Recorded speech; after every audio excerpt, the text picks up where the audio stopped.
dragging its feet, in spite of the fact that AP and Al Jazeera just had their buildings bombed in a supposed attack on Hamas by Israel, but there was no evidence provided, and the United States confirmed that they received no evidence to support that.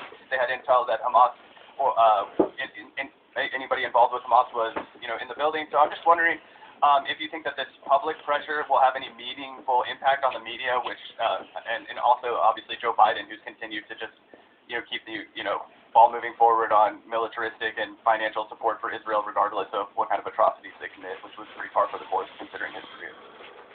Well, there's been a shift across the board that I've noticed, and I started really focusing on Palestine, spending time there in 2009, and I committed myself to it, understanding that a shift was taking place.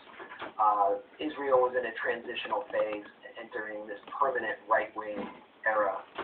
It was going to just be a right-wing apartheid state. There was not going to be a two-state solution or peace, and that's why I thrust myself into it, because I knew that would have certain repercussions outside of Israel. It would drive Palestinians towards resistance, armed resistance, as we've seen in the Gaza Strip. The capacity of the resistance factions to deter Israel will continue to improve. And in the West, in Europe and the United States, the public, and particularly those who identify as progressives, would become more opposed to what Israel's doing, more outspoken, and there'd be more pressure on our ruling elites and the democratic leadership to reverse course, and to that eventually the bipartisan consensus would be broken. And so we've seen that on all fronts in this current round. I mean, you've seen right-wing Jewish-Israeli mobs assaulting Palestinians in mixed cities inside Israel. You've seen a nationwide rebellion of Palestinians, almost an intifada, from the West Bank to Jerusalem, to core Israeli cities where Palestinian citizens live, to Gaza, which is leading the resistance.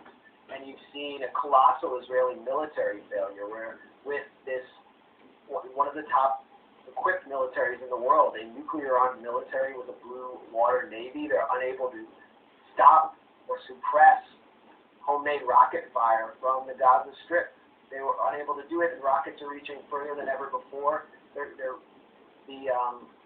This Palestinian uprising is costing Israel tens of millions of dollars a day. Their international airport has been shut down. And what is Israel only able to do? Destroy Palestinian infrastructure and kill entire families. Kill them at home in their beds, and we've seen them do that before. So then there's this huge backlash here in the U.S., and Biden finds himself under actual pressure. I mean, this is a guy who, besides